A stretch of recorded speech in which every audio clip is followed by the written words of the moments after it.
Hello, everyone, and welcome back. We're live. Okay.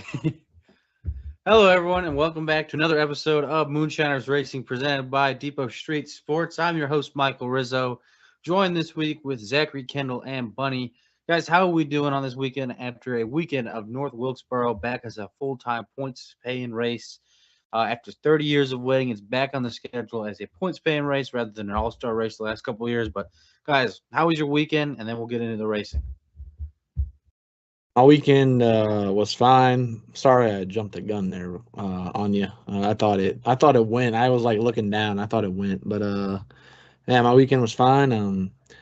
I actually did enjoy some of the racing. I mean, sure, it wasn't going to put on the best showing, obviously, because North Wilkesboro, the way it is, again, you get those very few cars that can, be up front, stay up there, and also still be able to outpace everybody, even in traffic. That's kind of what you saw in the Cup race and also on the trucks too, because man, Chandler Smith got one heck of a lead there and then won the race. But all in all, I had a fun time and ready to discuss. Yeah, I'll go ahead and throw this out there. I know that there's going to be a lot of people that did not like the North Wilkesboro race, the nostalgic of it, the throwback, and we've heard it all week thus far from commentators, analysts. This was what North Wilkesboro used to be. You have maybe 10 cars on the lead lap. The stages didn't play a factor in that. I know that we're going to get into some topics here in a minute, but the way it played out was old school NASCAR at North Wilkesboro. Was I a fan of the winner? No. But, Rizzo picked up another win this week. Um, it was just old school ass whipping. I'm there for it. So, yeah, I'm excited to get into it. Yeah, I'm excited as well. I had a great weekend. Played a round of golf at a really nice course. Played pretty well. It was a scramble, so I guess you could say I didn't play as very well. But hey, it was a great time. But yeah, into the racing section of it. Yeah, I'm gonna agree with you there, Bunny. I did not care for the winner. Everyone knows I'm not a big Joey Logano fan, but it could have been Austin Dillon that won that race. And I'll be honest with you, I would have still thought it was a good race because when I was probably younger, like 10 to 15, I probably would have hated that race. I would have, maybe I just wouldn't have appreciated it as much as I do now. But like that was the race I kind of grew up watching in a way, like that later early 2000s, 2010s, just this beat down, dominant performance from a driver, and that's what we got to see. I thought the racing was great.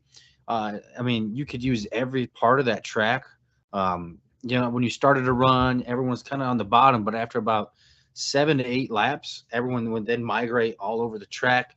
Once the track kind of got some rubber in it, started heating up, and then we saw everyone use any and every part of that track, and it was awesome. Um, I'll say this again. I've said it plenty of times on this show, not just this year, but last year. If you are not watching it on the TV and then watching it on HBO Max, a driver, and having it on you at the same time, you are severely missing out. It is so awesome when you got like a in-car camera and audio the whole time. Badass. But overall, great race. But yeah, Joey Logano gets the win in dominating fashion, guys. Thoughts on the overall race? Thoughts on Joey Logano getting the win and everything from there?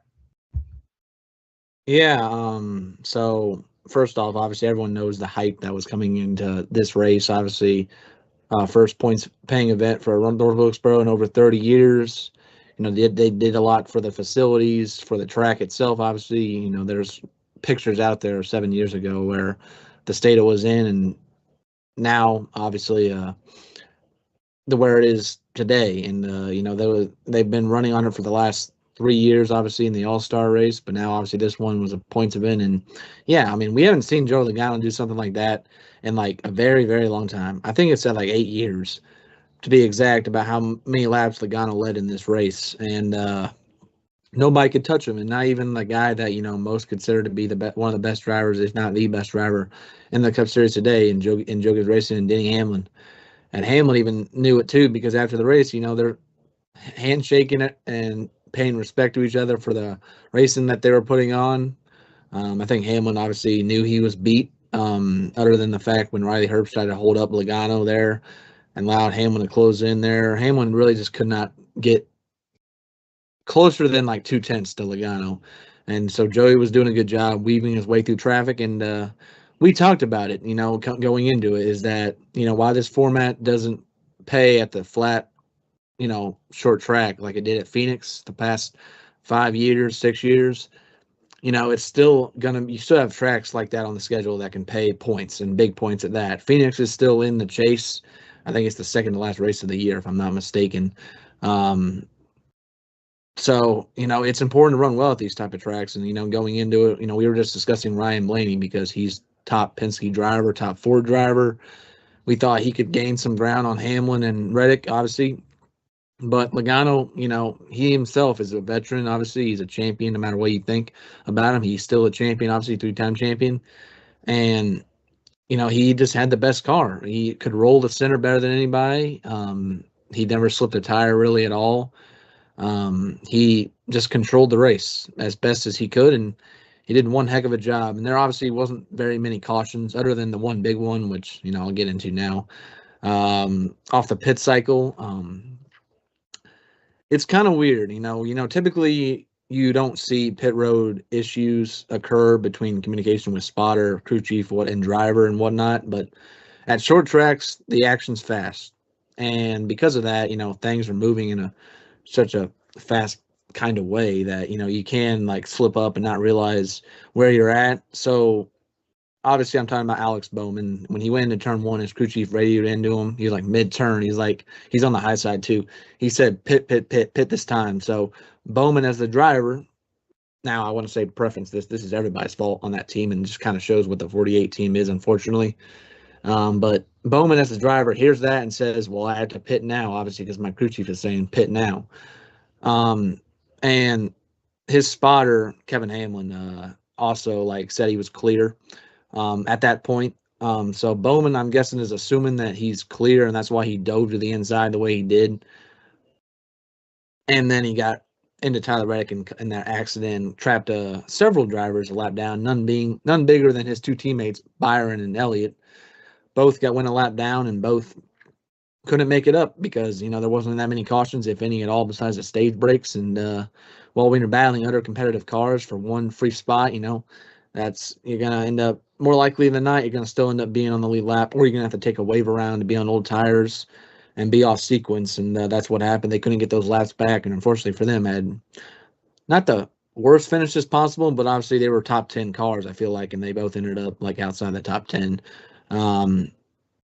So yeah, it was a big mistake by that 48 team. And you don't see it from, obviously you don't expect to see it from a veteran driver like Bowman is. But we were talking about it when he made those comments, a couple weeks back about how it seemed like he's thinking about life after the car, after his career is over with. And when that happens, when a driver, will start thinking about being outside the car and not being fully bought in, that's when you might see these mistakes happen. And his crew chiefs could have done a better job there. Everybody could have done a better job there. Spotter, crew chief, driver.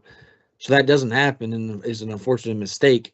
But the best car ended up winning either way.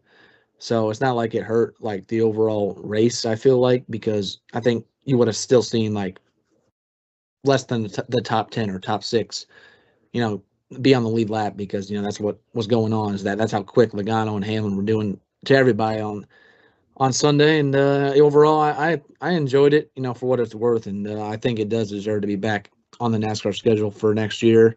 Just because I hate to see tracks that revamp themselves, get themselves ready to put on a product that is worthy of a top motorsport coming there, only for it to get taken off the schedule completely just like that.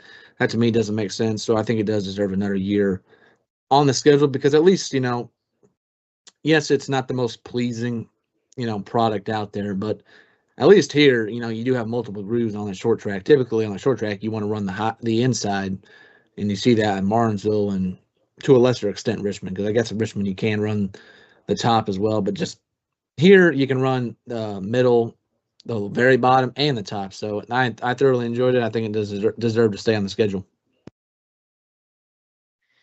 Yeah, I mean, I'm going to dive into the wreck because that was the one thing that happened that changed this race completely. You had Blaney that had to go to the back. You had Gibbs that had to go to the back due to penalty. And throughout this whole race, Joey knew that, well, back to the wreck. The wreck, Bowman, that whole situation was bonehead.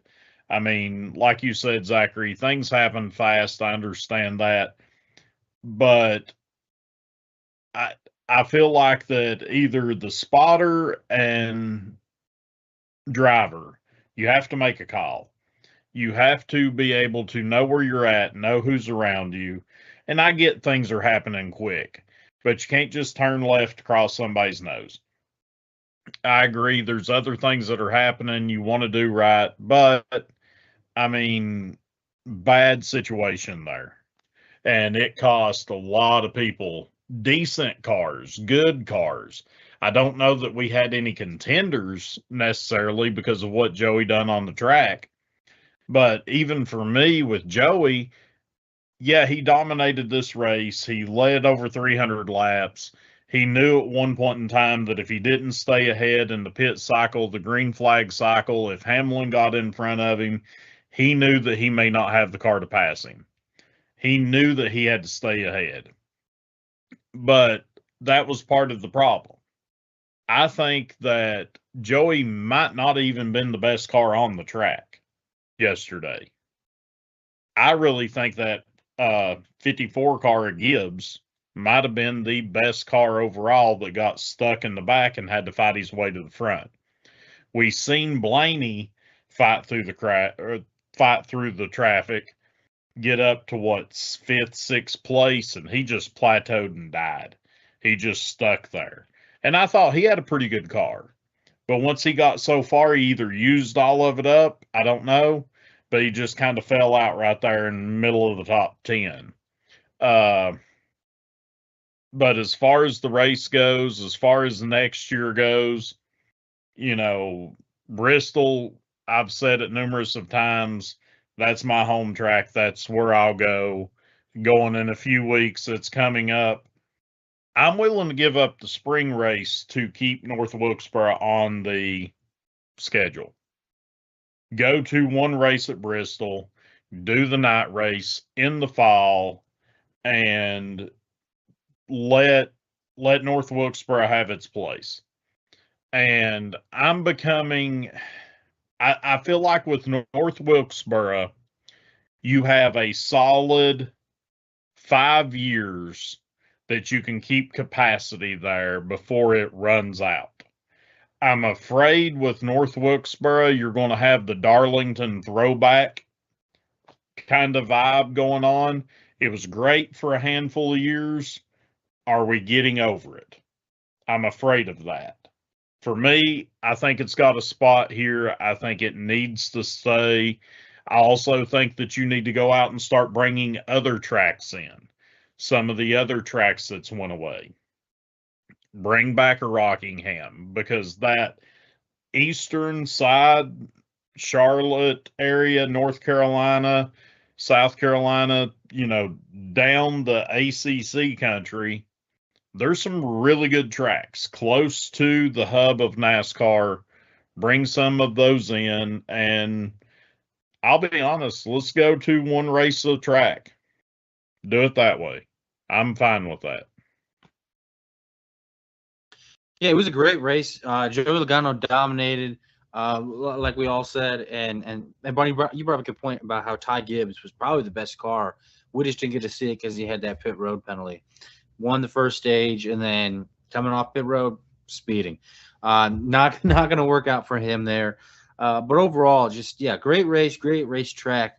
That accident with Bowman and Reddick definitely put a wrench in the I guess you could say the strategy for a lot of those drivers. A lot of those drivers was pitting early, and obviously all the drivers that stayed out were the ones that finished top 10, had good nights. and then opened the door for a couple other drivers there. You know, we're going to get into it eventually. I'm sure someone's going to pick him. I likely will. But Shane Van Gisbergen had a fantastic day. Started, I want to say 7th or 11th, somewhere around there. Worked his way up. Almost won the first stage. Led a good portion of the race. If it wasn't Joe Logano, it was him leading. And then he fell back. Finished in the top 5. Great race for him. Overall, just like I keep saying it over and over again. It was a great race. Just in pure racecraft. It was just old school, you know, hot summer race. Like this track, North Wilkesboro, it definitely belongs on the schedule. I think it belongs right now where it's at, like right in the thick of summer. It just fits. I know some people aren't a fan of Sunday night races, but that's when the TV ratings do the best. It's Sunday night. Saturday night, not so much.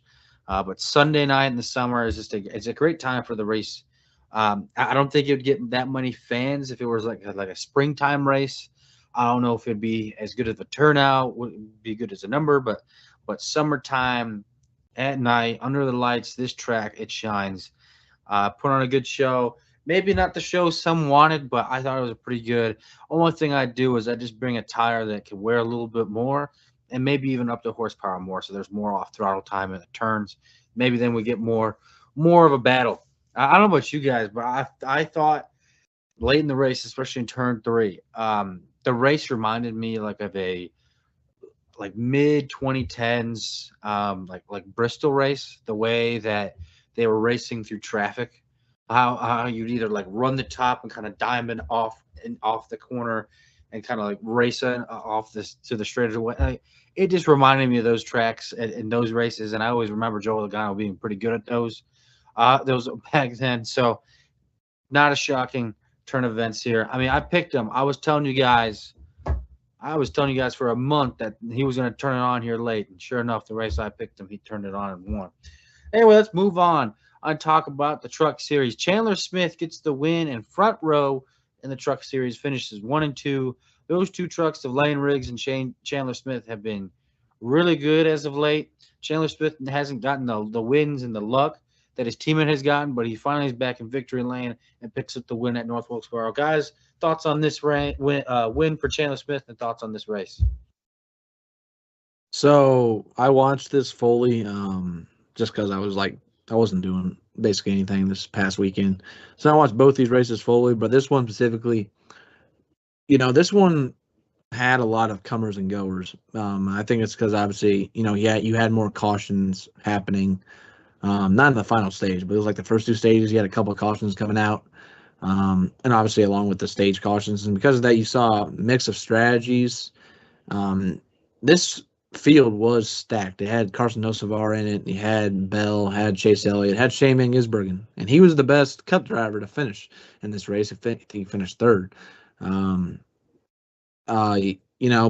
no one could really touch the 2 front row cars. And typically, when you're thinking of front row in the trucks, you're thinking of obviously Lane Riggs because he has the most victories so far in the season. But Chandler Smith, his specialty is on the short tracks. He has 1 O'Reilly Series win, and that was at Richmond. I think it was Richmond, if I remember correctly. And he won Daytona early in the year. That epic finish. I kind of lost that in my train of thought though. Thinking back over the season, because unfortunately, as great as the finish was for that, as the season goes along, I remember more Cup races and remember more O'Reilly races, and I don't remember a whole lot of truck races. So I forgot that he won that, but he started the season off with a win, obviously. But obviously, he kind of gets lost in like that 5th to 7th place range. I feel like in trucks in terms of like full timers. But here, he flashed, his potential obviously on these type of tracks. He won last year's race as well. Of course, that one was more controversial because Lane Riggs ended up getting into Corey Heim, spun Heim from the lead, and he took advantage of that, got to the inside and won it that way the year before that. But this year, he just had a flat-out dominant truck. Nobody could touch him. He won the race by over 10 seconds. It was like the largest margin of victory, I think, is what they said for a truck ever, or close to ever. And, it was masterclass by him and masterclass in total by Front Row. They really had North Wilkesboro figured out, and it was just a great all-around day for him. And otherwise, was just a normal truck event, as well as, I will say, Carson Hocevar, doing Hocevar things. He was roughing people up, getting into them. He was dive bombing people in there. Ended up cutting a tire with like 3 laps to go at the end of stage 2, and they didn't throw a caution for it. So he ended up winning a couple laps down. That kind of ruined his race. So that was unfortunate. But yeah, it was just an all-around beat down by Chandler Smith, Lane Riggs, and the entire Front Row operation. They really had something going this past Saturday. Yeah, I didn't get to watch any of this when I was out and about. Start time for this one, extremely early, 12:30. Normally I would be pretty happy about that one, but it being on a Saturday, I was pretty busy, didn't get to watch it.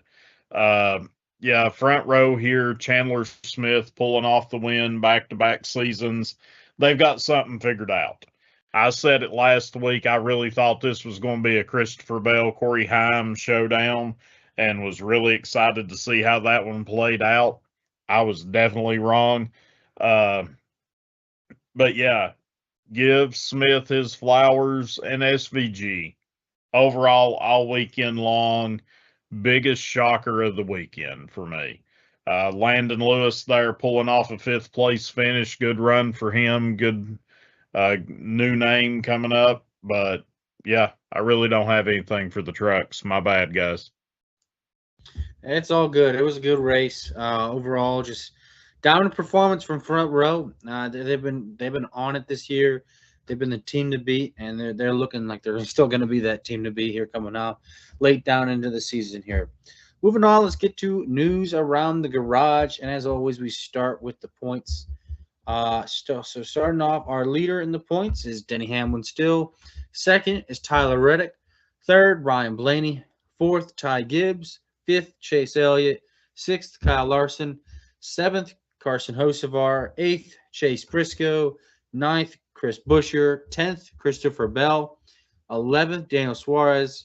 12th, William Byron. 13th, Bubba Wallace. 14th, SVG. 15th, Joey Logano. 16th, the last car in, Austin Cindric. And 17th, the first car out, Eric Jones. 18th, Ryan Preece. 19th, Brad Keselowski. And 20th, Michael McDowell. Guys, taking a look at the points, give me 3 drivers you'd like to talk about and where they are in the points. All right, I guess I'll just start off with the guy that, had the most, kind of the most to lose and gain at the same time, honestly. And it's Joey Logano here. I mean, sure. Do we expect him to make a championship run later in the year if he actually is in the chase where he's at, which is like 12th to 16th? Honestly, probably not. But you can't count him out either because he does have some wacky things that team does, and the good old NASCAR lore. If you know anything about even year Logano, then you know that he's a threat, and he does have a win on every single chase race. That's the final 10 races. He has a win in every single one of those type of tracks. Just remember that, because his one weakness is also, I think, road courses as well, similar to Hamlin. But there's no Charlotte Roval anymore, so that's not in the chase either. But yeah, he had the most to gain, honestly, because of how good Penske is, and he certainly did that as he climbed from 17th spot, and now he sits here in 15th with a comfortable, I think, over. Yeah, close to 20-point gap, honestly. And they have some other tracks that are coming up that do suit him really well. Again, he had a couple flat ovals coming up. Again, it's still Richmond, New Hampshire. He's pretty decent at Indianapolis, which is coming up this upcoming weekend. So, all in all, Logano did a phenomenal job, obviously, and that team did a phenomenal job at maximizing their points. And, when you're near this chase bubble, it's make or break, honestly. You can't have any bad weekends because otherwise it just puts more and more stress on you as soon as we get closer to Daytona. Because at Daytona, we know that, a random driver, well, not a random driver, but a driver that's like a 17th, 18th, if a driver that's like near that cut line wins, it can knock you out squarely because of how many points that they get from winning. So that's why you need to stack as many points before that race happens, and Logano did just that. Next guy is the guy that's just above him. He's 5 points above him, actually, but Shane Van Gisbergen. Rizzo pointed out how, obviously he was also the only other leader outside of Logano to lead in this race. He led like 48 laps, I think, and he had a very, very funny quote. I think he's like, I got the lead. What the F do I do now with it? That was kind of hilarious.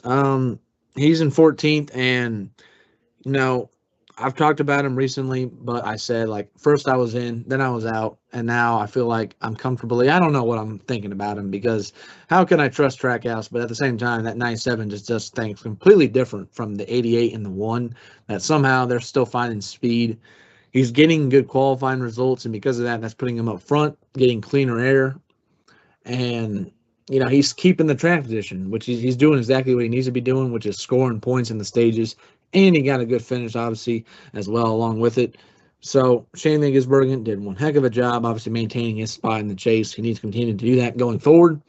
So we'll see if he can do it in a couple of weeks' time. I'll probably update it. Well, someone will probably update it in a couple of weeks. And then lastly, honestly, I got to talk about it just real quick. But honestly, Chase Elliott here, yes, he's in 5th place, obviously.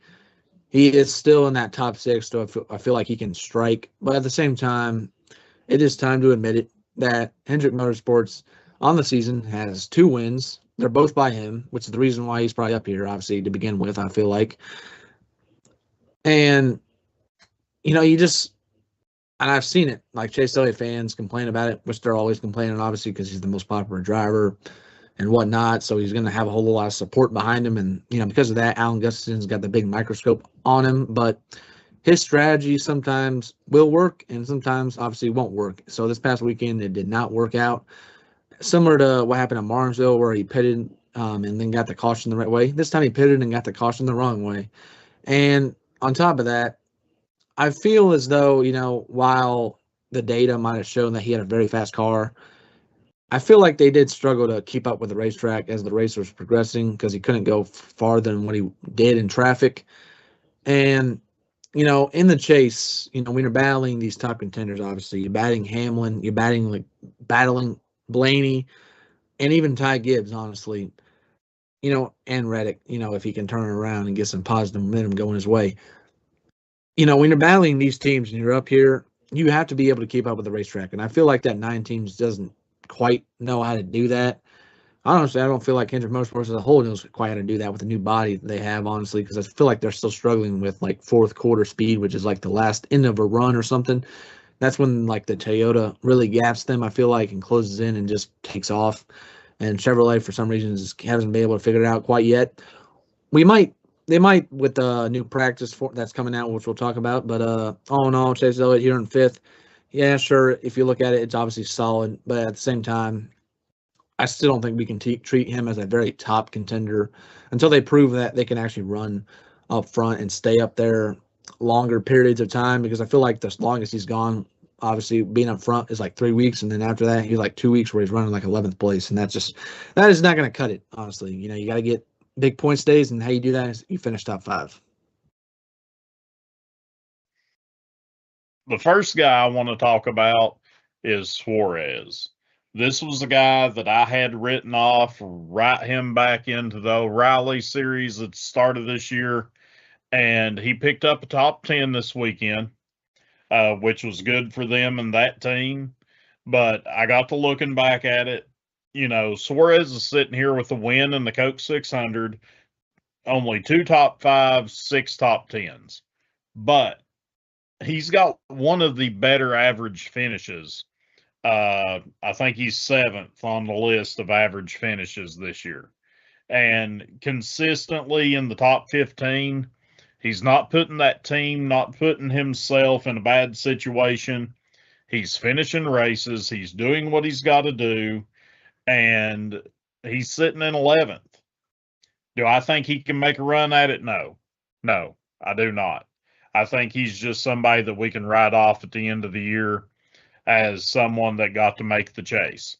He's going to be on all the pictures, all the photo ops, all this stuff. But for that team, for that driver, it is something to hang your hat on. It's a lot better than what I expected.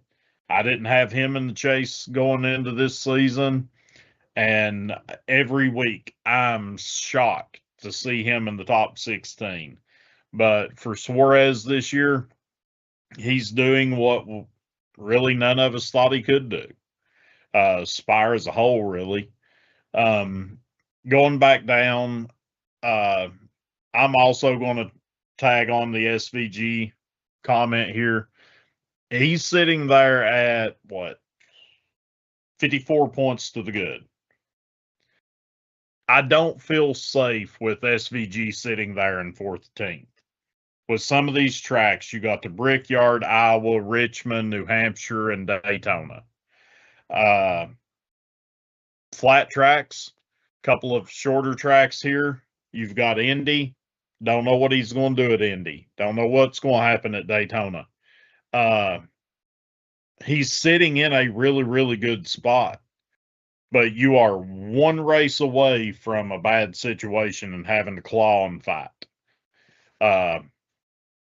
I'm pulling for him, of course, but sitting there 54 points to the good, it's worrisome. And there's several drivers here because, Zachary, you mentioned it there a few minutes ago, the amount of points that they pay out to the winner. And if you have one bad race, that's potentially what this weekend, it could have been 75-point swing. And you take someone like Brad Keselowski that's sitting there at 58, 60 points out, he can make a jump very easily. Yeah, you're going to have to kind of fight. You're going to have some help. But going into a place like Daytona here in a few weeks, chaos is going to happen. If you can come out on top and you have a few guys come out of it, Keselowski, he's sitting there. He's a little off. He's got some tracks that he's pretty decent at and can make a run on. You tag in some teammates there, don't know what could happen. But this is a guy that I felt like at the beginning of the year that had a really strong breakthrough early on, and he has faded. And we have seen a couple other drivers that's clawed their way out. I'm not going to mention them. One of them, obvious, but Brad K, he's just slacked off. He's hit that summer stretch and he's going through a rough spot, which that whole organization kind of is outside of Busher. So we shall see. There's several drivers right there that can make a big swing. You're either in or out. Yeah, that is a good statement to say. There's several drivers that you know, with a big swing of points that, yeah, they're in or out. And I want to make this statement here. I think we could call it right now that anyone 20th on back is not going to make it. I don't think Michael McDowell on back just can't do it. Yeah, sure, Michael McDowell sitting 83 points out. If he wins a race, it could probably gets him up to about 17th, 18th in points. But where do you see Michael McDowell winning a race? Where do you see, at this point, Ross Chastain winning a race? I just don't see it happening. I think it's, at this point, too late in the game. Brad Keselowski, 58 points back. We're going to some tracks that he has been good at in the past. And I think that, you know, if all of a sudden RFK gets some momentum going, I think Ford's starting to get that momentum, at least for Penske, that is. But maybe that's where he brings it up a little bit. I know I always say three drivers, but I'm kind of just talking about the bubble as a whole here. Ryan Preece, we're going to a couple tracks he's pretty good at. Iowa, he's good at. Richmond, he's good at. New Hampshire, he's very good at. I think he can start making this a little interesting if luck could go the right way for him. I'll be interested to see that. Eric Jones, I don't know. When we go to, like, IMS is the last true intermediate that Toyota is going to have the advantage at. And I think he's going to have a solid weekend this weekend, maybe get close to Austin Cindric. But everywhere else we go, I prefer Austin Cindric over Eric Jones. So I think it's just more like, who are you really racing at this point? If Austin Cindric and Joey, I think, are going to start to like rise, they're going to start building that gap. I think they both are going to be able to pass SVG, and I think SVG might be the last car in. And at this point, I think you're racing SVG rather than you're racing Austin Cindric, Joey Logano. I think you're racing SVG as that last guy. Maybe Austin Cindric in there as well. As we see Aiden joining us from the car, it looks like. but yeah, that's where I'm thinking. The point standings, man, it is getting brutal here late. I want to say though, it's probably the biggest gap from 16th to 17th we've seen in a couple weeks now. I think at 35, 34 points. So we'll see how the points shake up after IMS here this weekend. But moving on, let's get to news around the garage. No more separate group practices. There's no more A group and B group. It is just one long 50-minute practice session where they get two sets of tires to practice starting in New Hampshire. So it's not going to happen this weekend. The schedule is already made, but it will happen the following weekend for New Hampshire and go on for all the rest of the races except Daytona and Talladega later this year. So guys, thoughts on the change of practice? We talked about it last week, how next year they're going to change it. Well, they just went ahead and go on and changed it now. So thoughts on this one? Yeah, I like the change personally. I want to make sure you guys can hear me, right? Yeah. Okay. Yeah, I like the change personally. I feel like practices should be a little bit longer, give these teams a little bit more time to prepare for the race, not have to deal with unforeseen issues that could have easily been solved if they just had a little bit more time in practice. I like the ditching of the groups and just having one big group just go. Just everyone go, everyone for themselves. It also allows drivers to see who they work well with, especially when you get to drafting tracks. You can figure out who you draft well with. I mean, I always think about like when Tony Stewart and Dale Jr. were on the podcast together, they talk about how in practice at Daytona and Talladega, they draft with each other just to see what each other got and like who had the best car per se, or like who can push and who can be pushed. But yeah, I like the change personally. I think it's definitely better for NASCAR. Well, that is true. But unfortunately, there is no extra practice for those type of tracks. But you should generally know who you work well with, honestly, at this point. Either way, I think this is a good change. I talked about it previously. I felt like that, NASCAR really fell in love with like the one-day shows where, honestly, if they could, they'd roll out qualifying and then like a couple hours later they'd roll out to race. When during that pandemic, and then they obviously when time went by a little further down the road, obviously, then they brought back a practice session, which is what you've seen now. That's like 3-4 years where you have two groups, both of them combined to get a 50-minute practice session, with one getting 25 minutes and the other group getting 25 minutes as well. And then they go into qualifying, obviously. I just obviously never really liked that because, one group has different racing conditions as opposed to the next. And you see that in qualifying as well, because track changes, weather changes, everything, plays a variable at this. It changes so quick. So at least that takes a variable away from other teams where you might get an advantage, whereas opposed to this, everyone's running the same track conditions. Honestly, you can now potentially run more laps if you want, if you choose to do so. I think Connor Zell should do so because he definitely needs those laps to learn how much he can push it. And Junior talked about this on the Dale Jr. download. He's ran like, I think, a combined like 400 laps, it feels like, on the season as a whole, because he's wrecked out of some events in the first 10 laps of a race and not being able to return. He needs lap times. He needs laps to be run, and I think that helps him. And, one of the cons they feel of this is that, they're going to make the field run the same speeds over and over again. We technically already are almost. So, honestly, I'm not sure how much further that the smaller teams can gain on the big teams, especially when even then you see, who wins all the races. It's Joe Gibbs Racing. It's, Ryan Blaney, Logano won this past weekend. When Hendrick gets its stuff together, Hendrick will be up there too. It's just the cycle of motorsports. The top teams will rise to the crop, to the top, and all in all, it still is a very good change. I do like it. I think it's been needed for some time, and thankfully, NASCAR seems to be listening with us on this one, obviously, and getting it back.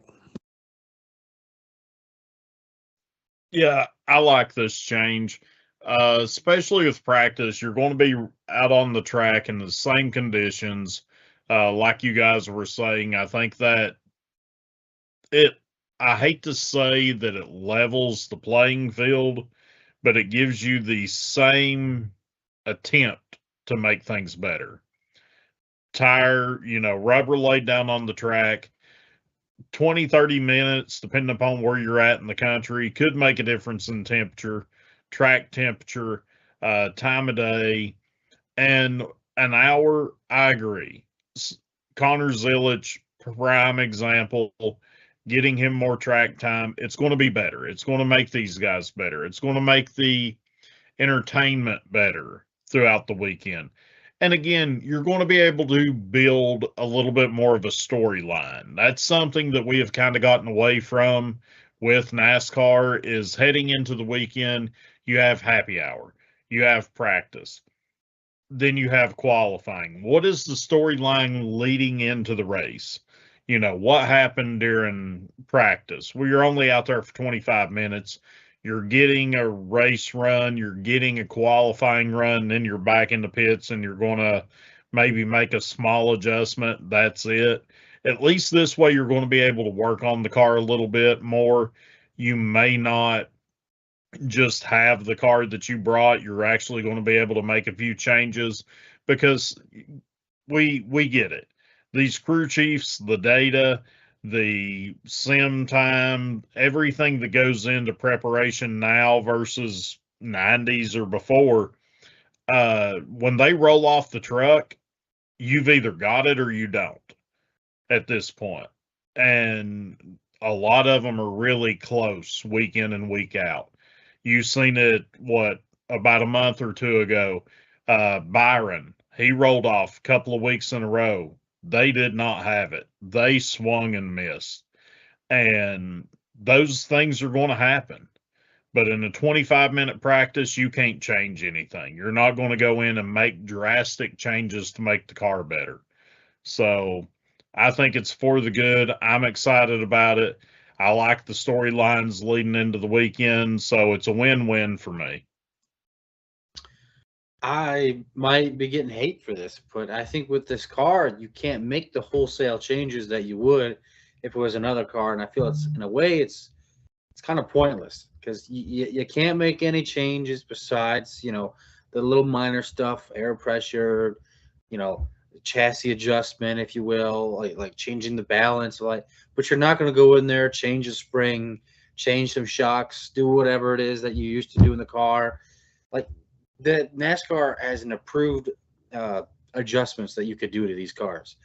And I feel like what you brought to the track, you're still going to see it. If anything, you're just going to help the guys get more balance for the time of day. Like if the practice is going to be on a Saturday at 2:30 or whatever, the normal time they start a race, and it's going to be the same exact weather, I'm sure we're going to see everyone making those adjustments that they would, right, to get ready for the race. But if it's like we're practicing at like a 1 p.m. on a Saturday, but the race is like a night race, I feel like the drivers are just really out there just to run laps at this point. Like I really don't know what the point is. Like I'm all for more practicing, but the way that the car is and the way that NASCAR has this car set up, you can't make changes that you used to do in all the other previous generations of these cars. And it's just, I don't know. It's just with the sim now, with everything that since 2020 with COVID, the one-day shows, everything like that, I feel like NASCAR is kind of stuck for the last 6 years in that way. So that when we start, reintroducing more practice time with this next-gen car, I don't know what we're going to get. I think it's just going to make the racing worse, honestly. Like if you see these guys start to get better, these Hendricks who are slower that haven't caught up, You get those guys catching up. You get everyone to catch up. It's going to be that much harder to pass when everyone's driving the same speed. I mean, everyone's got pretty much the same car. It's just, can you tune it better? Like, can you get fine-tune those adjustments better? And right now, Toyota can, and Toyota and Chevrolet is slightly behind. Ford is more behind. But maybe, I mean, if we do these practices longer, like, is everyone going to be running the same spot? And it's just going to be whoever could qualify the quickest, and you're just not going to see pretty much any passing unless we get some sort of green flag stop. That's very drastic if it gets that far, but I don't know. I just think there's a lot to be said about this car. Ask Cole Pern. Cole Pern had a pretty good statement over the weekend about this car. Wholeheartedly agree with Cole Pern's statement. If you want to look at it, go look up at his Twitter. But yeah, this car kind of sucks the way it is. So like more practice. I don't know. Zachary, it looks like you put your hand up. You wanted to add something? Yeah, I remember I saw it. Is like, you are right. They are going to be only allowed a certain set of adjustments you can do and make. And, the cycle of the motorsports, for some reason, this week on Twitter, everyone, it started with one guy, and then it kind of like transitioned into multiple people talking about it, how they should have kept the Generation 4 car around, which is like the car that was ran from like 92 to 2007. And while it's great, and don't get me wrong, I feed off the nostalgia bug every time I see that type of car run, because I feel like I do thoroughly enjoy every race I see in that, because, you can go back and watch the NASCAR Classics on their YouTube channel or somewhere. It's somewhere you can find it, the races that were run during that era. But, I pointed out to several people is that the cycle of motorsports is you have to change a car eventually. So, yes, the next-gen car has a lot of faults, obviously, and I do expect them to eventually change it. Now, what that is and what that entails, I don't know. But what I do know is I plead with NASCAR to, I don't know, number one, listen to the driver's input on the certain changes you probably need to make for the next car. And two, and this is the most important one, I feel like, actually go out there and test the thing, because you technically are listening. I feel like fans want more testing be done to make sure the car is adequate, and, being able to drive every single place, not just on a certain set of tracks and then, kind of like catch up with the rest. No, we want actual testing done. I want actual testing done. I want like 10 cars, 12 cars, at a track, testing it out to see what the dirty air does to it and see what everything does with it. Because I feel like that's one of the faults it had when it was bringing up with the next-gen car, is that there wasn't a whole lot of testing done. They basically built it off of like wind tunnel data and like simulation work and whatnot. And I don't feel like that's going to be able to, you can't reciprocate that, by doing a simulation. You got to actually do that, go out there and drive it, I feel like. So that's what I'd like to see, coming forward, is that, when you get the new car, make sure you're doing your due diligence. Otherwise, you're going to be stuck in the same spot you were with a next-gen car, and you still are to this day. Yeah, the day they bring a new car, whatever the next gen car is going to be, it's what is it? Like, I mean, like the 9th gen car, or Gen 7 or Gen 8. I don't know. I don't know exactly what it'll be. NASCAR keeps messing up the damn names. I will be very happy. I'll be very happy. But anyway, let's move on. We got some 3 driver news here. Driver stories. Todd Gilliland re-signs with Front Row Motorsports in that 34 car. Great timing, as he is now in the in-season tournament challenge against Ryan Blaney for the finals. Winner takes $1 million. Are we going to see Todd Gazillionaire here, or Toddy G going to get $1 million richer, or is it going to be Aiden's guy Ryan Blaney? Hey, Todd Gilliland's pretty good here. The last 2 races here on the oval, he has finished 6th. Aiden will get to. I know you want to talk about that. Next up, we have, of course, I forgot his name. Taylor Gray has re-signed with the 54 and JGR in O'Reilly Auto Parts Series, so he'll be back next year. And the last question I have for you guys as we talk about this topic, Noah Gragson was in the news today. His team CEO mentioned how they would like to have Noah Gragson back, but they're just trying to work it out and see how this thing goes. Noah Gragson also said he'd like to be back, so we'll see how this goes. That is the 4 car for Front Row Motorsports. Guys, thoughts on these 3 drivers either returning or the question marks ahead for Noah Gragson? Yeah, so I mean, the first one, Todd Gilliland, I feel like that makes perfect sense in my opinion. I know him and Zane Smith have kind of fought back and forth between who is probably the best driver at Front Row right now, but in my mind, I still think of Todd Gilliland as the face of Front Row Motorsports. Mainly because, like, with Front Row, their flagship car is the 34 car. To me, whoever is in the 34 is the face of the team. Not to mention, he's been there longer. And his dad, David Gillen, also drove for Front Row. I feel like, that ties does matter for Front Row for sure. Like, his dad was a Front Row loyalist for a while. And yeah, he was in the system. And honestly, I think he's been running pretty good as of late. I don't think he hasn't put up the stats that Michael McDowell was putting up towards the end of Michael McDowell's tenure at Front Row, which is perfectly fine. I mean, McDowell was already a 12, 15, I don't know, really fucking old at that point. So, yeah, Todd's young, and I do think there's a lot of talent there. We'll just have to see. Unfortunately, he's a little bitch and was going to have to lose to Ryan Blaney this week. So, yeah, we'll have to deal with that when we get there. What was the other one? Oh, Taylor Gray. The Taylor Gray signing actually surprised me a little bit just because of, like, where JGR is on the Cup side.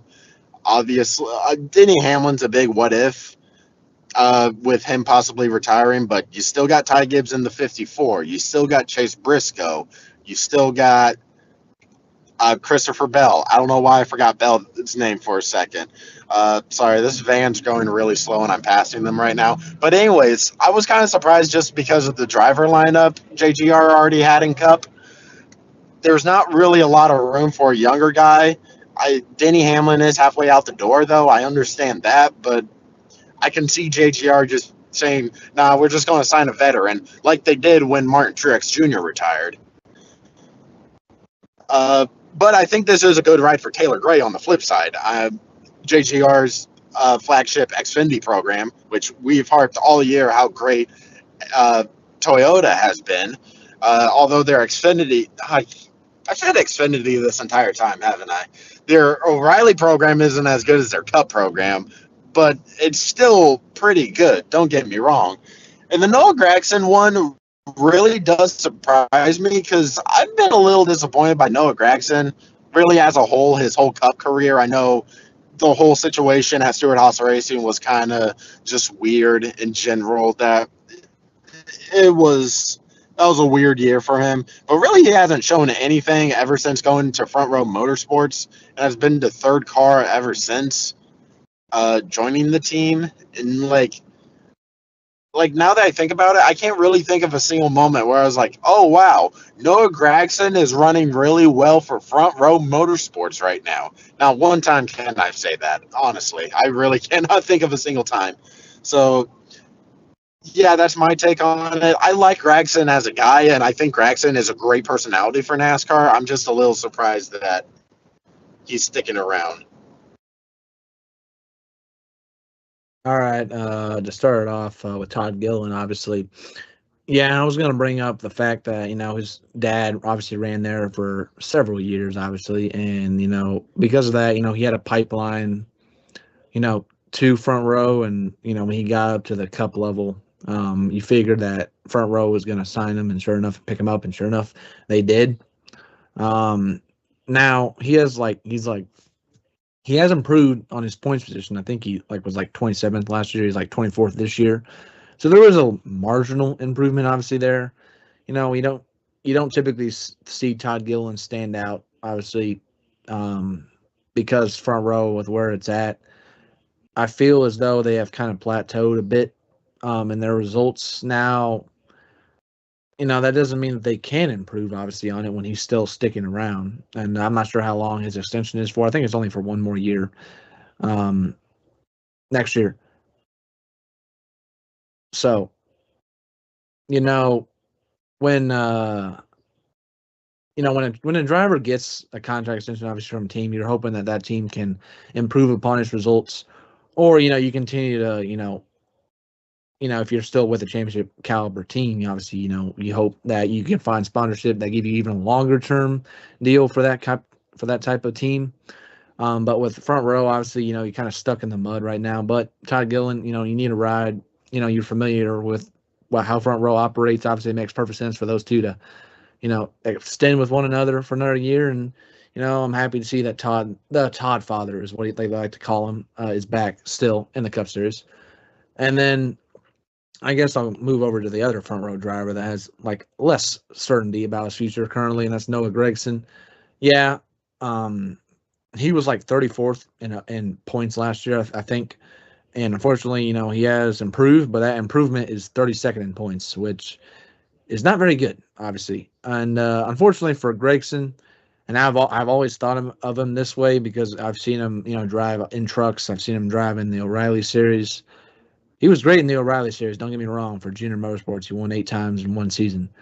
But I've always seemed to think he's more of a driver that you would rather just hang out with at like a bar or something, as opposed to you expect him to deliver greatness, on Sundays. And unfortunately, he's only been driving Sundays the last like 2 years, 3 years, and his results haven't been very good. He was with a dying SHR team, obviously, and then he went over to front row. And like I said, I've mentioned he's been in the 30s the past couple of years, like past year, and then obviously this year so far looking like the same stuff.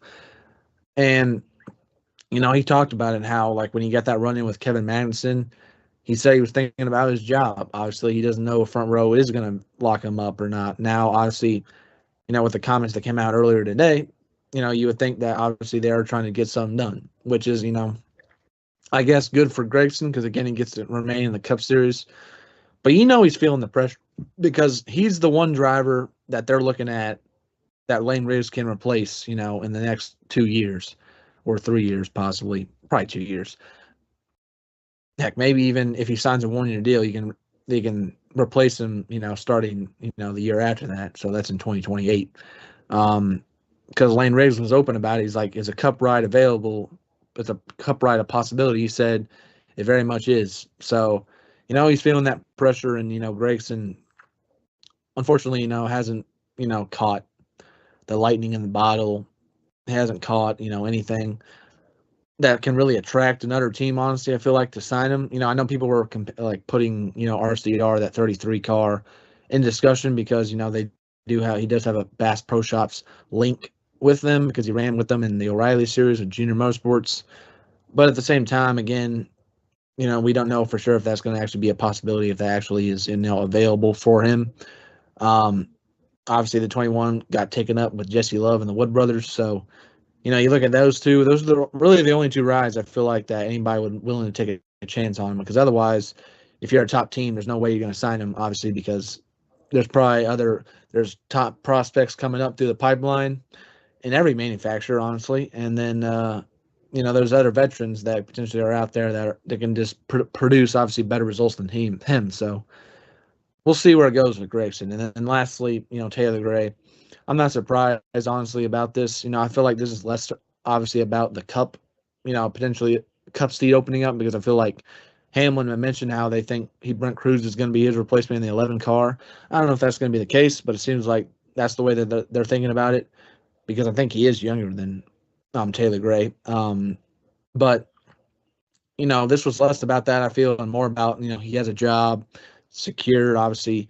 And don't get me wrong, stability in any single series is good for you, obviously, because you don't want to be moving from team to team to team because, sponsorships change, relationships change. You don't have that type of structure you can build off of. Now, unfortunately for Taylor Gray, he's never been like a standout driver, I feel like. He has 2 career wins. One of them was where he kind of like roughed up some people at Martinsville to win it. And then obviously his most recent victory at Kansas is where Brandon Jones, I think, is his teammate ran into some trouble late or something, and then he obviously benefited from it. Which, don't get me wrong, that's racing sometimes. So all in all, he has 2 career wins in his time with Joe Gibbs Racing. But the problem I have with them, and the problem I've had with like Williams and Wallich as well, is that Brandon Jones is the top JGR guy in the O'Reilly series, and he's 6th in points. And Taylor Gray and Williams Sawallich are both around that bubble. I think they're both like either, I think Gray's above it and then Sawallich is under it. And that's just not going to cut it honestly in JGR equipment. I know they haven't really taken the strides the same way they had previously, like 10 years ago, but still they are supposed to be, they are still a top program. And you can't be around that bubble, obviously, because technically Roger Cruth is still around there and he runs half his races in Jordan Anderson Racing, which is no offense to them, but they're not really like a not playoff chase caliber team. Honestly, they're like a 15th to 17th place team. But Taylor Gray, he's still locked up with JGR. Obviously, he still likes the guys over there. Jason Ratcliffe is crew chief. Yes, he's still around. He also got signed back to be the 54 crew chief next year as well. So they got stability in there, but next year I feel like he needs to be breaking out with like 3 or 4 wins, honestly, because you got to try and attract somebody in Cup if you want to go to Cup racing. And how you do that, you got to win multiple times in a year. And so far, he hasn't been able to do it. So we'll see if he can next year. Yeah, you guys said pretty much everything I'd like to say about these drivers. I think Todd Gilliland, I was expected for him to be re-signed there. As for Taylor Gray, I expected him to be re-signed as well. Him and his family have a good connection with JGR throughout for the last handful of years, if not more. So it makes sense that he's going to be there still. And I do get it that he does need to win more, but he fits that timeline of that ride. Next up with Noah Gragson, I think when it's all said and done, if he's not in the 4 car, I could see him possibly going to the 33 with RCR. But I think it's more of a wait and see kind of thing. I think we're waiting to see what happens with that 48, and whatever happens at that 48, that's when all the rest of the dominoes will fall with all these other rides, who's going where, and then I think that's when we'll figure out who goes where. How everything's going to work itself out, who's going to go into what rides. So, and the rumor is there's a team that has a 11:45 a.m. meeting on Friday at IMS, and the rumor is that it is Hendrick having a team meeting, like press conference. Are they announcing what's going to happen in that 48? Looks like we're going to wait and see on Friday. Moving on, let's get to the awards ceremony. Top Shelf and Hangover of the Week. As always, I'll start off first with this one. Top Shelf of the Week. I kind of alluded to it earlier in the show. I'm giving mine to SVG. I did pick a certain driver who ended up winning this race, and I'm sure someone will pick him as their top shelf. But I'm going with the guy who I did not expect to do good this weekend, that being SVG. I thought he was going to be good on these short track races, but I did not think he was going to be that good, leading the most laps besides obviously Joey Logano. But he was really good, had a great race. And if he can continue this at Richmond and at New Hampshire and at Iowa, all 3 different short, quote-unquote, short tracks, I think he could keep up. Aiden, who you got? Yeah, I'm going to go with the obvious guy that you're referring to, just because of the fact that he dominated a race in which he wasn't having a good season, with all honesty. It wasn't a good season. We haven't seen this guy of old. We were kind of on the whole, he could be washed kind of saga. Give me Joey Logano. I mean, what else can I say? What I just said. Dominated the race, had one of the best races of his career. He was riding around that 17th place cut line. A phenomenal night at North Wilkesboro. Just give it to him, honestly. Just proving the haters wrong. As a Ryan Blaney fan, I despise both his teammates, and Joey Logano is one of them. But I can't deny Joey Logano definitely impressed me on Sunday, and he's definitely my top shelf this week. All right. For me, I don't really want to pay, that much attention to the Cup, because obviously you guys got the 2, I feel like, top standouts. So I'll move down to the Truck Series and talk about the winner. Actually, no, I'll just talk about Front Row in general, because they finished 1-2. Front row, we talked about it in Cup. They are kind of a mid-pack 20th or 25th place team, unfortunately, most weeks. And then they might have a standout top 10 run here and there with Zane Smith or Todd Gilliland. But in trucks, they are obviously top-notch. And Lane Riggs finished in second, obviously, extending his points lead, I think, over Caden Honeycutt. And Chandler Smith picking up his second win of the season.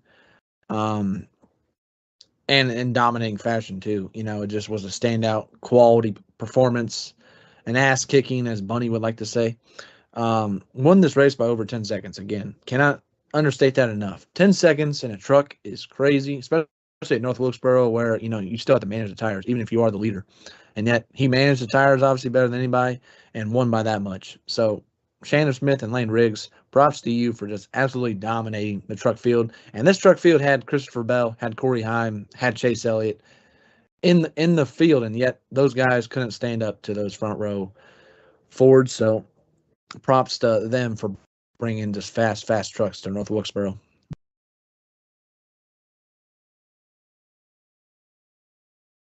Picks there, guys. Now up for hangover of the week. I'm going to have to go with Christopher Bell.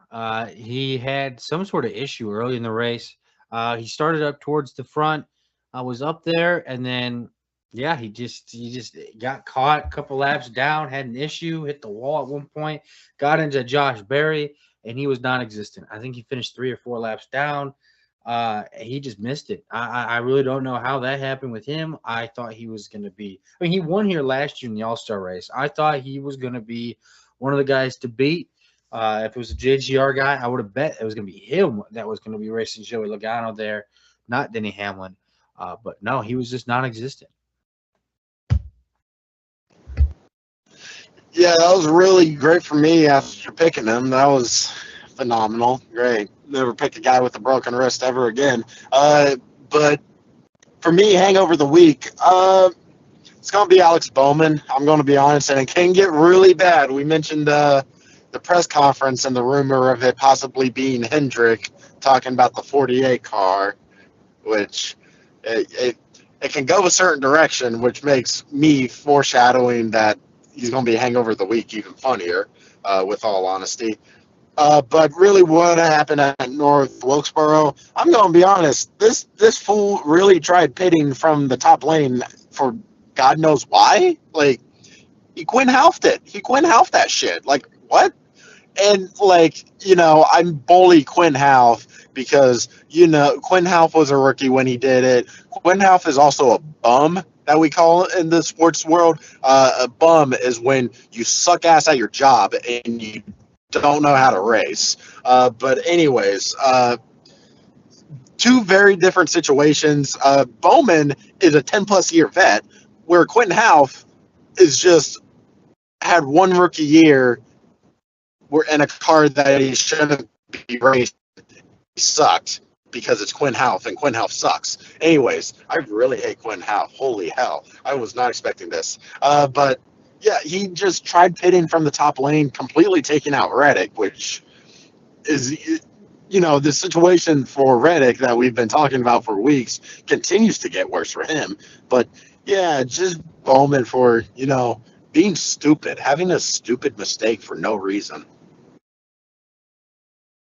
All right, for me, unfortunately, it was a good night for Penske Racing because they won it, but their Penske affiliate, the Wood Brothers and Josh Berry, man, 36th place. And I saw his interview afterwards in the care center and the media talking to him. Bro just looks absolutely just out of it, honestly, and who can blame him? He's out of a ride. Obviously, Jesse Love has taken his seat. He is, looking for an opportunity. And unfortunately for him, when he's on the track half the time, it feels like he's DNFing. And I think he has 5 DNFs on the year. I think he had like 11 last year as well. So in total, he's crashed a lot of cars. Most of it, I don't feel like is his fault. But unfortunately, in racing, that you get caught up in stuff. And unfortunately for him, they basically have no speed whatsoever every single week. Except for, if you feel like, this is his wheelhouse on these type of tracks. But he got caught up in a wreck and finished 36th. So Josh Berry, unfortunately, you could be a hangover of the year candidate, honestly, at this rate. But, this week, you're definitely in my hangover of the week.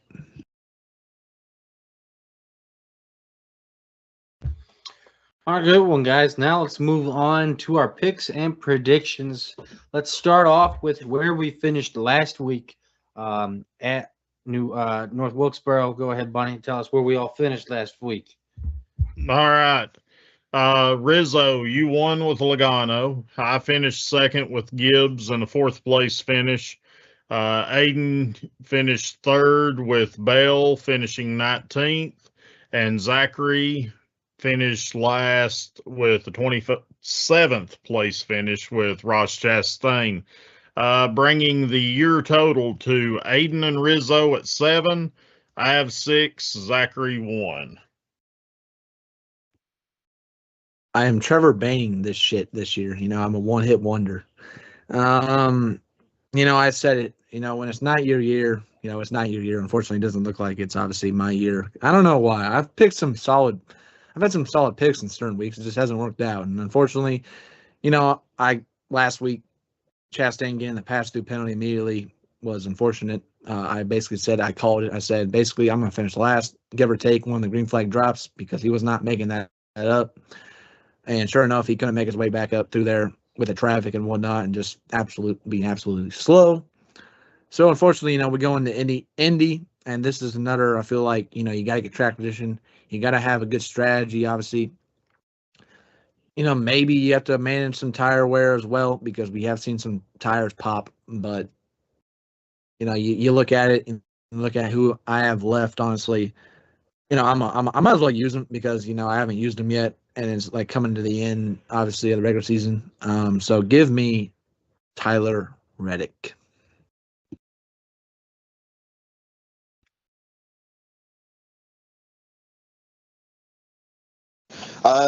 My turn next. Obviously, Bell didn't pan out too well. Really, I've had a rough stretch these past few races. I've been picking guys that I really thought could contend, and it's not even like they get taken out, or like they're just sucking. They just suck. And that's just how the cookie crumbles sometimes. And I might be bad luck. And Rizzo, you're gonna be mad at me because I'm about to pick a 2311 car. Which one per se?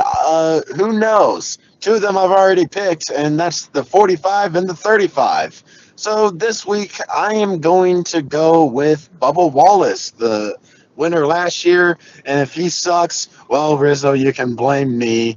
And if he does suck, I will be the #1 fan on NASCAR Facebook.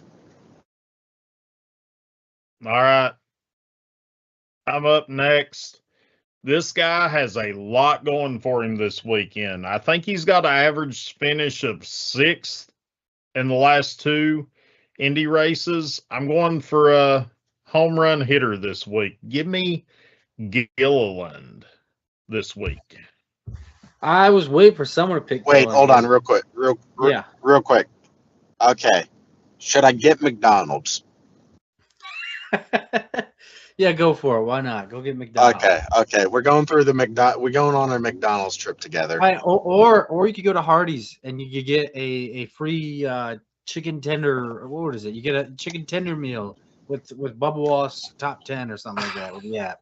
Yeah. But the issue with that is I hate Hardee's. So Yeah, I was like, he doesn't like Hardee's. I think he only likes their said that breakfast.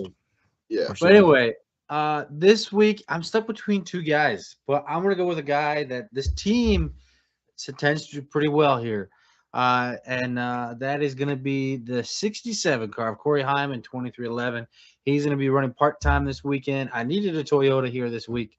Toyotas are gonna be fast. It's gonna come down to strategy, saving fuel. We saw it come down to fuel saving last year. My guy Bubba won last year. I'd like to see him repeat, but Aiden says he's got a string of bad luck, but he was on a 2-race win streak, and then he's lost 2 races, and I've won 2 races. So maybe it's just back and forth here. So we'll see. But yeah, I'm gonna go with Corey Heim. Some good picks, guys. Some really good picks. So let's go on to our predictions. How we think the race is going to be. I kind of alluded to it a little bit. It's going to come down to fuel strategy. I think the tires won't wear as much as we think they will. Last year, it was more tire pressure. They didn't put enough pressure in it, and a lot of the guys were blowing tires. And that's kind of how Indy always goes. If you do not put enough tire pressure in the tires, you put a lot of weight on the tire, you put a lot of pressure on it. Kind of funny the way to say it, but no pun intended. But it just doesn't work out that way. You tend to lose tires, and blow them, and it just doesn't help you out. So I think it's going to come down to more fuel strategy and all that. I think Toyotas are going to be the guys to beat. I look at Denny Hamlin. This is the one crown jewel he's never won. He's talked about it before, how much he wants to win here. He's going to be very aggressive this weekend. I really do think so. I think Hendrick is going to show up. They were good they've been good here. I think this might be the week they finally are there. I look at William Byron. Something tells me William Byron is just going to have one of those days where, like, okay, yeah, he's back. Like he had that day in Chicagoland. I think he repeats it, and he's back. And then I look at a guy like I'm going to say it, Todd Gilliland. Todd Gilliland versus Ryan Blaney for the in-season challenge. It's going to be a fun battle. Todd Gilliland's really good here. He's finished 6th 2 times in a row on the oval. He's got a great average finish. Ryan Blaney, not so much. Penske owns this place, so they're going to have a lot of pressure on them to do well here. So I'm sure Ryan Blaney, just like any other Penske driver, wants to win here for Roger, the boss. So it's going to be a good weekend, a crown jewel event, a good race, and I'm looking forward to it. Yeah, I'm excited too. I think this could be a good race. This is going to be a race kind of back to normalcy, I'd say. Like Joey Logano winning, yeah, that was funky, and him dominating, and SVG was up there and too. But I think we're going to come back down to earth a little bit here. Like you said, I think it's going to be more of a boring race per se. I think this race can be a little bit of a letdown. I think Toyota is going to dominate. I think they're definitely going to be the class of the field. I joke that if 2311 doesn't do good, you can blame me. Honestly, that's kind of valid because 2311 has been killing it. They're good here. Obviously, Bubba's the defending winner. Hamlin's going to do well. Chase Briscoe is another guy that I want to point out. He had a really good outing at North Wilkesboro. Obviously, he won at Chicagoland. And we mentioned not that long ago that this is the time where Chase Briscoe gets hot. And he's doing it right now. He's really doing it right now. Don't forget to mention he's an Indiana boy. He's an Indiana boy. He wants to win here. Everyone who's from Indiana, all right, we're all from Indiana, so we're all kind of like, yo, if we ever race a NASCAR or race an Indy car, we want to win at Indy. So, yeah, that's kind of what I'm thinking. I think some Hendrick cars can be pretty good, like Larson and Byron, but I mean, we'll just have to see. I am concerned about Fords as a whole. And, the in-season challenge isn't going to fucking matter because Todd Gilliland is a bitch-ass bum and Ryan Blaney is him, and it's not even going to be close. I am obviously from Indiana. I was born in Indiana, and I've been in Indiana my entire life. And I've never once been impressed with the Brickyard. Unfortunately, I hate to say it. I enjoy thoroughly watching the Indy 500. I do enjoy that. But the Brickyard, to me, obviously, since I've been watching NASCAR, just wasn't the same, obviously. those heydays when it first began, obviously in the first 5 years, 6 years, hell, 8 years, you saw some legendary drivers obviously win it, and you saw the fans get, grandstands get filled. And, obviously ever since the tire debacle that happened, it feels like it's fallen off. And it doesn't put on the same racing product, I feel, as obviously IndyCar can, because those cars obviously draft a lot better than you can in NASCAR. With that said, though, don't get me wrong, it's a huge, important race for your resume. That's why Hamlin's been desperately wanting to fulfill it, because it's the last crown jewel that he does not have. It's almost like, the Daytona 500. If you don't win it, obviously, it's not as big of a deal. If you win, obviously some championships and whatnot, no, it still is a very big deal, obviously, if you don't win it. Tony Stewart's talked about it to this day. He said he wishes he had 2 or 3 attempts back at it, with him potentially, winning the Daytona 500. So any crown jewel is important for a driver. and it's a huge race. Okay, it just is. It didn't feel the same way when it was the road course, obviously, and drivers wanted to be back on the oval for the nostalgia and for it to feel like a big event. So for them, whoever wins, obviously it's pretty big. But unfortunately for me myself, I don't really enjoy watching it all that much. It is, don't get me wrong, it is enjoyable to see some of the strategy get played out and whatnot, and see who can maybe leapfrog ahead of somebody. That's like kind of what happened in 2013 with Ryan Newman, how he jumped ahead of Jimmy Johnson. It can produce a wild card. Paul Menard won it in 2011, obviously off of fuel mileage strategy. Otherwise, you see the top guys that know how to run around this track, and the top manufacturer, that brings the most speed, obviously ends up being the top guy. So for years it was Hendrick Motorsports. Lately it's been Toyota, obviously, and then maybe sprinkle in a Ford or a Chevrolet in there. I'm looking at Larson, and I'm looking at obviously Ryan Blaney. I also want to count out Joe Logano, honestly, because he has had a couple of good runs here in the Brickyard. He was leading this race when he blew the tire, honestly, last year. So all in all, I expect a Toyota, obviously, dominance. And because of that, maybe we're jinxing the heck out of Toyota because we picked 2311 guys, and Bunny's over here picking Todd Gilliland, trying to pull a upset of the year. But he's actually had a pretty decent run, obviously, the last couple of weeks. He finished 8th at North Wilkesboro. So who knows? Maybe he can do it. But and he does have a good run at Indy. You're not wrong about that. He has been pretty good. And he also runs a Ford, but also runs a Ford, Ryan Blaney. The gas mileage thing with Ford, I feel like they still have the best fuel mileage in the game, in the business. So maybe that can play a hand in their favor. In terms of pure speed, though, it's Toyota, I feel like, and we'll see. We'll see who can manage it all the best, and whoever does, obviously, is going to be kissing those bricks after they cross that checkered flag.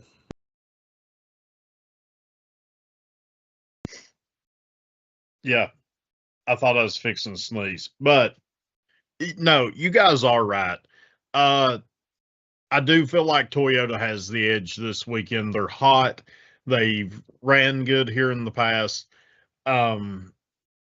I think for this show alone and the sport of NASCAR, we need a Todd Gilliland win here, because coming into next week, Indy, somebody's home state.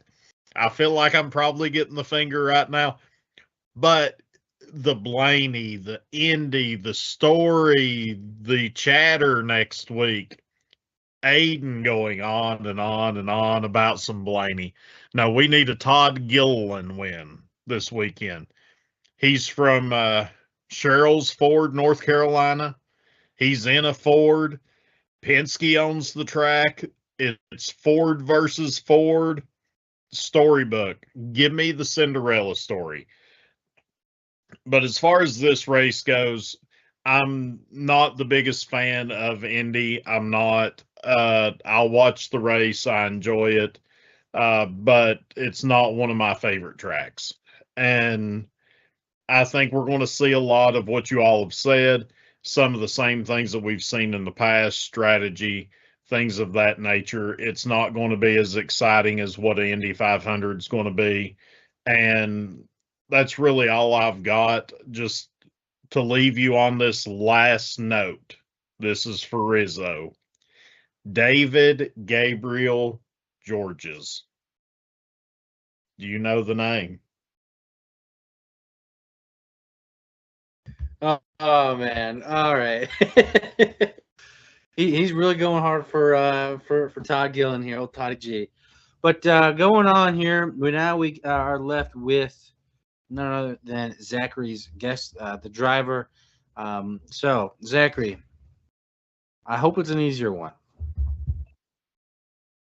Yeah, we shall see who I decided to choose. I had to sort through several lists, honestly, to pick this guy out. So we'll see if you guys can get it. I think you should.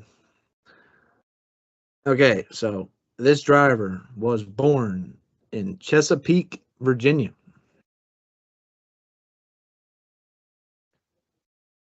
This driver first became aware of racing with his local short tracks in the area, along with him working in the family garage on cars that developed a very good work ethic that pushed him, obviously, to pursue a racing career. It wasn't just with motorsports, though. He was an athlete in baseball, basketball, and football, and he also dreamed of going to play for the Fighting Irish of Notre Dame. Shut up. It's Elliott Sadler. No, it's not. Oh, Nope. So, from there, he actually began a stock car career in street stocks in 1978. Gosh dang it, 78. He's been around, though. Don't get me wrong. He's still around somewhat. This driver became a well-known around his local short tracks, specifically Langley Speedway, in which he achieved between 60 and 70 career wins in street stocks. He pushed to join NASCAR and did so beginning in 1983 in the Busch Series. However, that first year he only made 3 starts as lack of sponsorship and overall support made him not be able to attempt most races. His first actual victory didn't come until 11 years later in 94, where he won at Myrtle Beach. And he actually did run some cup races too. I don't have that written down all the way. I just checked it to make sure. He did run some cup races too. He only ran 29 though between 2 years. And he didn't win. So he didn't stick around in cup that long. Matter of fact, when he was in Busch Series, he actually got into a rivalry with Jeff Gordon in the early 90s. It was because of this that it made him adapt his driving style to become a more aggressive driver. And that's how he actually was able to win during his time in the O'Reilly Series. He won 2 times, actually. So the first one was at Myrtle Beach. Last one was at New Hampshire. Was it Hermes Sadler? No. He struggled with sponsorship, as I alluded to, because of the rising growth of the Busch Series, so much so that he could never settle on more than one team for more than 2 years. Fantastic. He officially retired from racing at the end of 2002. And this is where he sticks around. He transitioned to behind-the-scenes roles with NASCAR teams. In 2005, he joined Everhand Motorsports as their team director for their inaugural Busch Series program, which Casey Kane was their driver. He made the jump up to the Cup Series, becoming the competition director for Red Bull Racing. He stayed there for 4 years, actually. However, he did not stick in NASCAR. He left to go to IMSA Racing for Action Express Racing. His biggest accomplishment and highlight for this team was when they won the Rolex 24 at Daytona in 2014.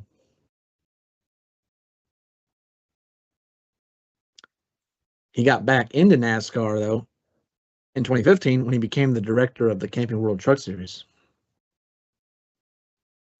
From there, he was promoted to vice president of officiating and technical inspection for all 3 series starting in July 2016. And Jeff Green? no, I've already done Jeff Green. So That's right. It was a good guess, but no. Oh my God. Is this I don't know his last name. Is it Kip something? No. Damn it. He has stayed in the top, obviously, executive roles of NASCAR and is still there to this present day. Oh my God. Who is this? I know who this is. I know who this is. Oh my God, this is terrible. I couldn't believe that he was a driver either. I looked it up. Yeah, he was. I forgot he was a driver. This is crazy. I know exactly who this is. I can picture him right now. Oh, fudge. Oh, man. If you give me a letter, I could get it. I'm telling you. I will say Aiden was pretty close, honestly, with it, somewhat. What did he say again? He's like, I think he said like Sadler. Yeah, I said Elliott Sadler. Oh man, who is this? Elton Sawyer. Elton Sawyer. I got it first. Rizzo got it first. Yes. Yeah. He's the senior vice president of direct competition. He's been there since 23. The reason why I say you don't see him often is it's only when you see some controversial happen or if somebody fails like Tech. Yes. But he was a driver. I couldn't believe it. I was like looking through certain lists. I actually had another guy in mind before this, but I saw him and I was like, I think this would be a good one to do. And honestly, it was. So even though, I didn't stump you completely, it still was a good one to do, I feel like. So that's why I did it. That was a good one. I knew he was a driver. I just didn't know because I heard people talking about, oh yeah, he used to drive. He used to do this. He was in the O'Reilly Auto Parts series back way when there. But I did not think anything of him other than you'd see him on Twitter with a video every now and then, or he'll be on the Holler Talk podcast. But yeah, it's a good one. It is a good one. I honestly thought, Aiden, with your video off, I'm like, oh, this guy's looking it up. He was too busy probably eating. Yeah, no, that's honestly. exactly what I mean. Look, he's eating right now. We know that. Yeah. All right. Does anyone need to add anything or want to add anything? In any Ryan Blaney chat? You haven't mentioned Ryan Blaney yet today. Ryan Blaney. Honestly, there is something. Honestly, I think it's starting next week. Honestly, is when it's happening. But like the NASCAR 26 gameplay trailer is coming out. Mm-hmm. We are starting to hear more and more about what's going on in that new game.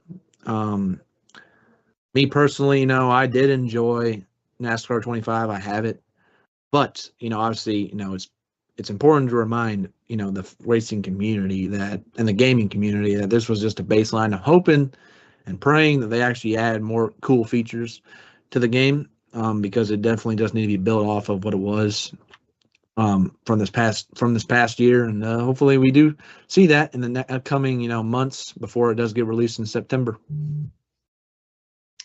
Yeah, good thing to point out. I have the game as well. It's been a fun game. There's a lot, couple. Wow, can't talk. Some changes to the game that they're doing. I'm looking forward to. We'll see if I end up getting it. But overall, yeah, looking forward to it. Well, anyway, thank you guys all for tuning in for another episode of Moonshiners Racing presented by Depot Street Sports. We'll be back next week, getting you all prepared, talking about IMS Indy, the Brickyard 400, and then getting you prepared for New Hampshire the week after that. But overall, thank you guys again. I'm your host, Michael Rizzo, joined with Zachary Kendall, Aiden